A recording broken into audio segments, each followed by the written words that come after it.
where he lived and what his occupation was in 1860. And then you'll learn when he enlisted and where. Then you'll learn who his wife and children, then you'll learn what happened to him, whether he was killed in action, whatever it might have been, and any details about what might have happened. Sometimes you'll find a commander's comment or a comrade's comment or a diary entry or a last letter home or a last letter from home, which I included in here. And then you'll learn who his wife and children were. Then you'll learn if he was married. Then you'll learn who his brothers were, first of all, because, you know, these families back then, our ancestors had a lot of brothers, had sons, had a lot of sons. And so they would all serve, basically. Usually there was one who would stay home if the parents were elderly in order to take care of their property in the farm or the plantation, whatever it might be. So in the event you found 5 brothers, but you can't find the 6th one, there's a good chance he was the one that drew the short straw and was forced to stay home, because they considered you the loser if you had to stay home, believe it or not. And he would be the one that would stay there until close to the end of the war. Then they would all have to go to the front, and they were glad to do it. Then I tell you in which regiment his brothers served. Sometimes they served together, sometimes they didn't, for the obvious reason they didn't want to lose everybody with one explosion of a shell. And then you'll learn what happened to them, whether they lived or died. Then you learn who the sisters were. And then you'll learn who the parents were. And then the information got better, and so I was able, where I was able to do it, I tracked back to their Revolutionary War ancestors. And I'll tell you who their ancestors were from the Revolutionary War, because I wanted to connect the first revolution with the second revolution and have posterity understand that these men didn't just go to the battlefield because they were a bunch of hotheads. They went there for a reason, and that reason was developed 80 years earlier in the American Revolution. They were fighting for what their own families had fought and bled and died for 80 years earlier, trying to preserve it. And that was pretty much what this one was about. So now I'll break out into this. So that's what you'll find in these books. The other thing that you'll find is at the beginning of each regiment and at the end of each regiment, I went back and studied the quotations from the Constitutional Convention of 1787. And I studied the quotations that were developed after the Constitutional Convention by the founders themselves, by the men who attended the Constitutional Convention, and what they had to say about secession in particular, and the fact that when we just cited the pledge, we say one nation, indivisible, but they would have never said that pledge. None of those members of the Constitutional Convention would have ever dared cite that pledge, because that's not why they were there. You'll notice that the pledge came along years and years later, after the War for Southern Independence. You'll notice the words, you know, one nation and indivisible, but they would have not, because every state that was at that convention did not find, all the representatives did not, I don't know if any of them did with all that I've read. They did not hold the Union as sacred. You know, you watch some dramatization of it on television, you'll hear this music from heaven that comes up when they speak about the Union and they show the members of the convention, but that's not the case at all. The fact of the matter is they didn't trust the Union. The whole reason that you see the preambles of the state constitutions that cite the fact and make it clear that every state was a free, sovereign, and independent state. There was no relationship whatsoever between the different states. That's what they treasured. It was their safety within the Union that was sacred to them. And that's why there were so many debates along that line. And that's why when the Constitution, as they had drafted it, was finally ratified in Philadelphia in September of 1787, it was then distributed to each one of the states. And each one of the states elected delegates or appointed delegates to go to a state convention. It was not the legislatures. They wanted it independent of the legislatures because there is no sovereignty above the people in convention. Not politicians, people in convention. So those men went to the state conventions and they were heated debates about this Constitution. There was no heavenly music again where they read it and said, oh, this is divine. They didn't say that at all. They wanted to know, now just a minute, they had plenty of questions, but the most dire question that they asked was about their safety within the Union, because you have to remember, these men had just fought the American Revolution, because the convention itself for the Constitution took place only 4 years after the end of the war. So these men had just gotten rid of their bloody uniforms, you have to understand. So they had just escaped one Union, and they wanted to make sure that there was safety within this one, because if they had to leave, that's what they wanted to do. That's why the subject of getting away from the Union or relieving themselves of the Union was so important. And so from there, the Federalist Papers, of which you may all be familiar from the time of the Revolution, those Federalist Papers were written by James Madison and Alexander Hamilton and John Jay, for the most part. There were a few others. There were 85 pamphlets, and their sole purpose for writing them was to assure all of the states, but in particular New York, which was, they were about to ravage each other. They wanted to assure everyone in the conventions that there is safety.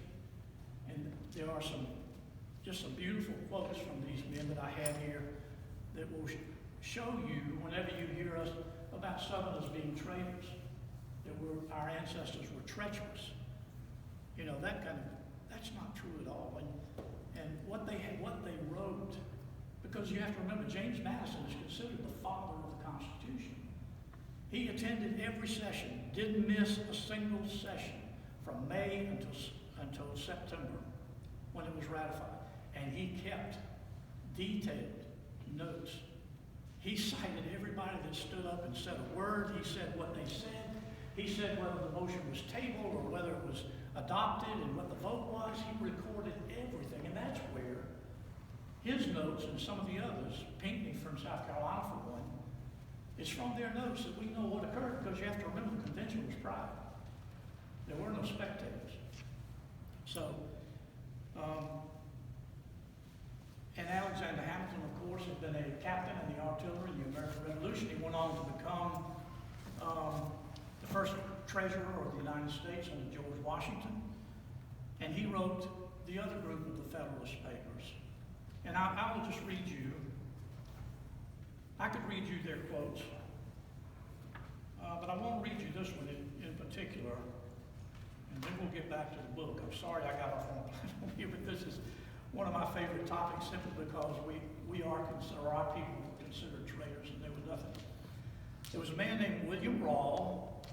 He was the foremost attorney in the North, well, in all of the country as it existed at that time.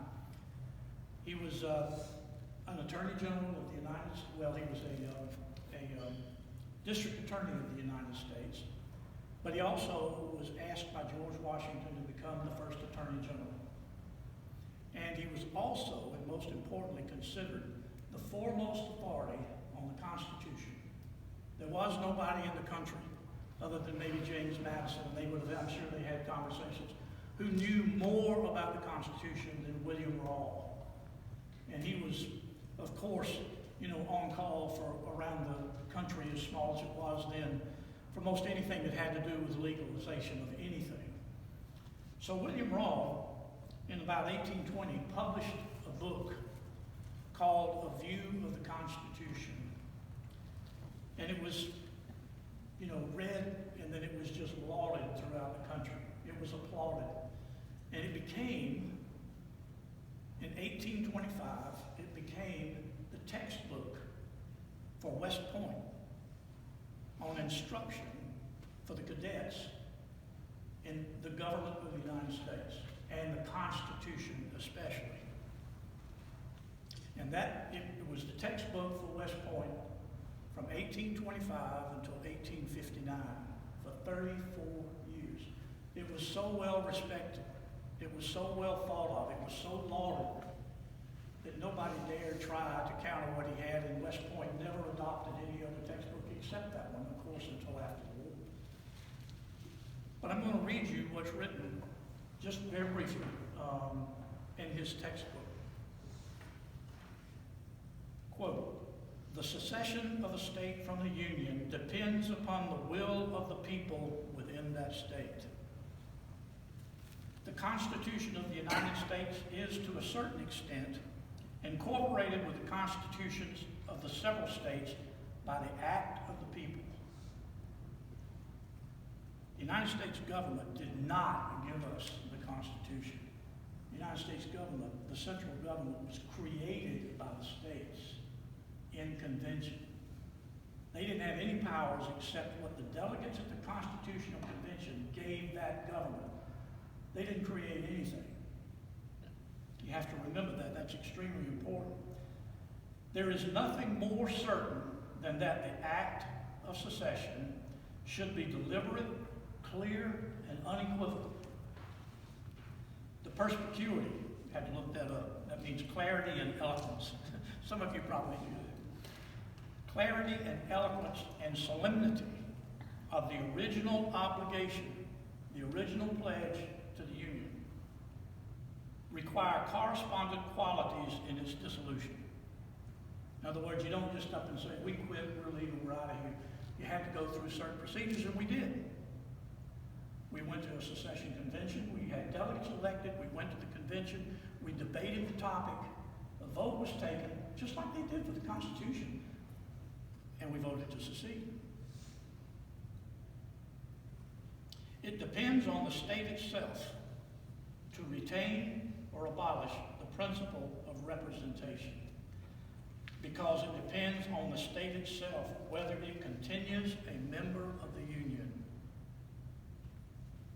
The states may withdraw from the Union, but while they continue, they must retain the character of republics. In other words, you couldn't have the state of North Carolina suddenly become a socialist empire. Next thing, everyone, all the states had to, declare or had to set themselves up and act accordingly as republics. Now, here's the thing about this. The fact that his volume was the textbook at West Point during all that time, it suddenly occurs to you that every student was probably engaged in the war for Southern independence.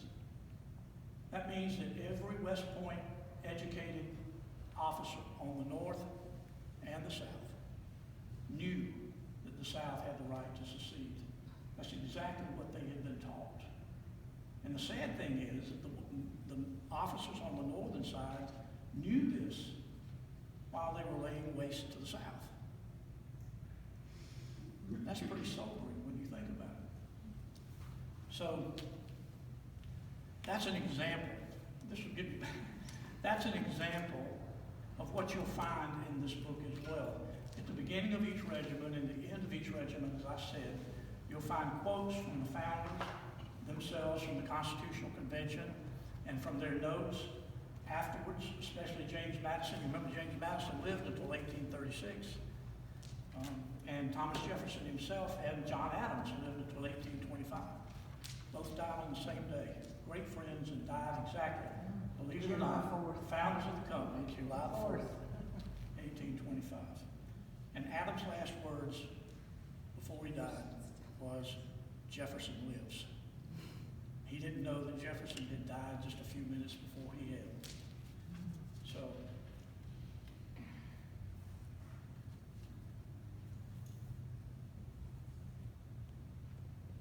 So at the conclusion of the research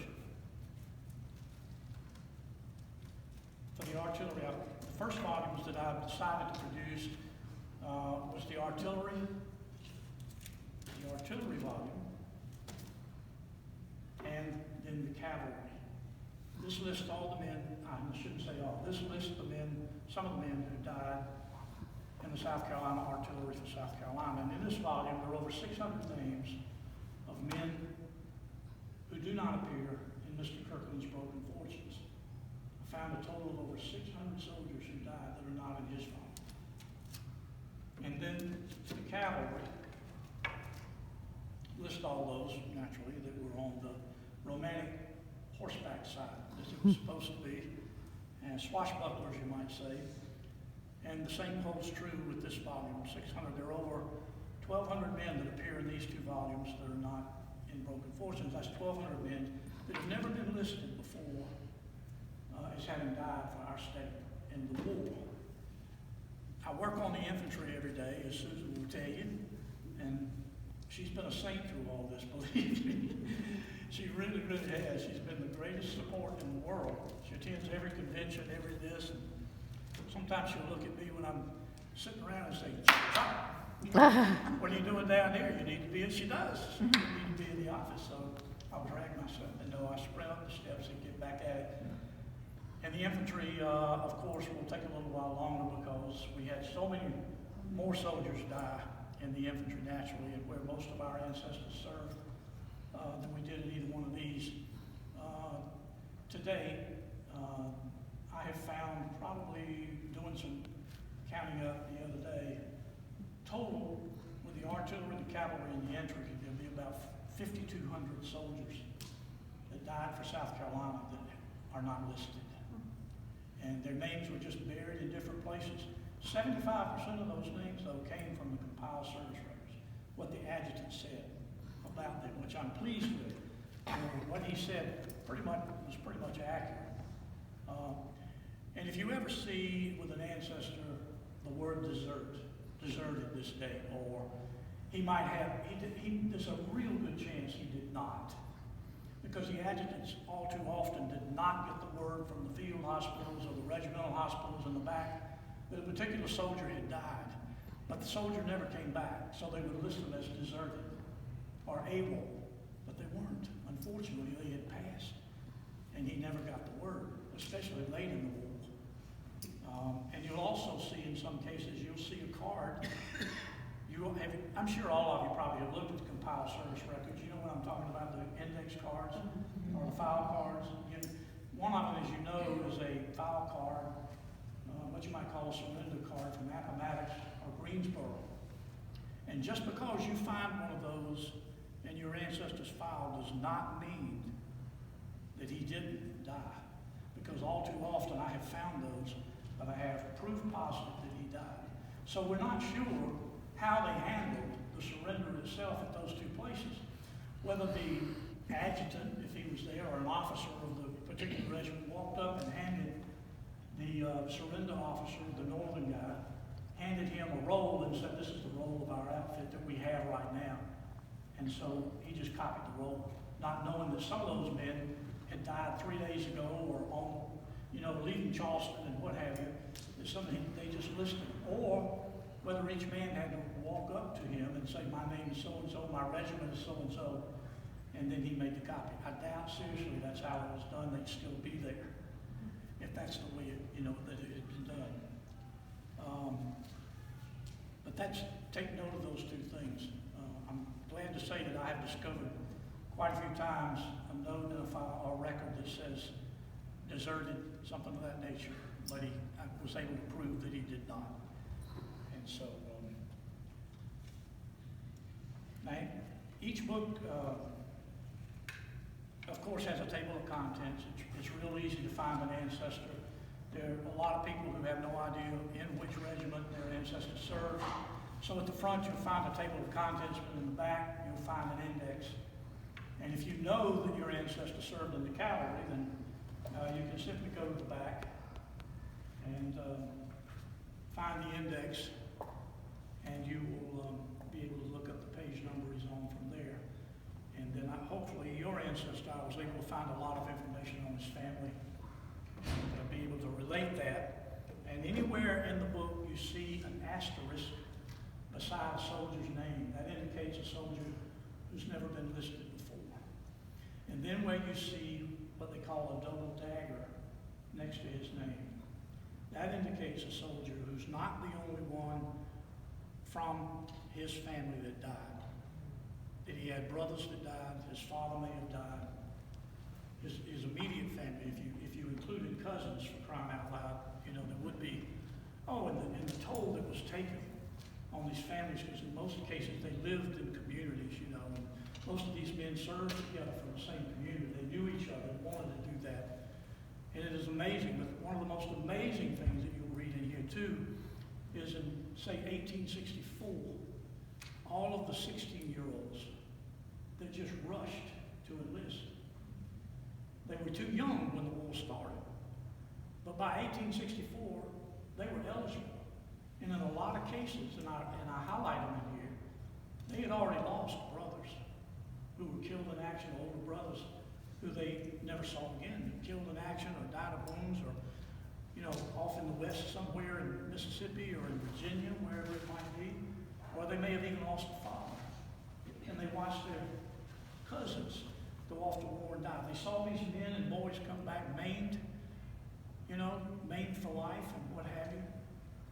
Just really, in a lot of cases, torn to pieces. And yet, these 16-year-olds, they don't make them like this much anymore, would rush to enlist and go to Virginia and fight as hard as they could, just like their brothers said. There was no fear in these young men. Or if there was, they simply knew their duty. Because in those days, that was probably the most sublime word, as we said.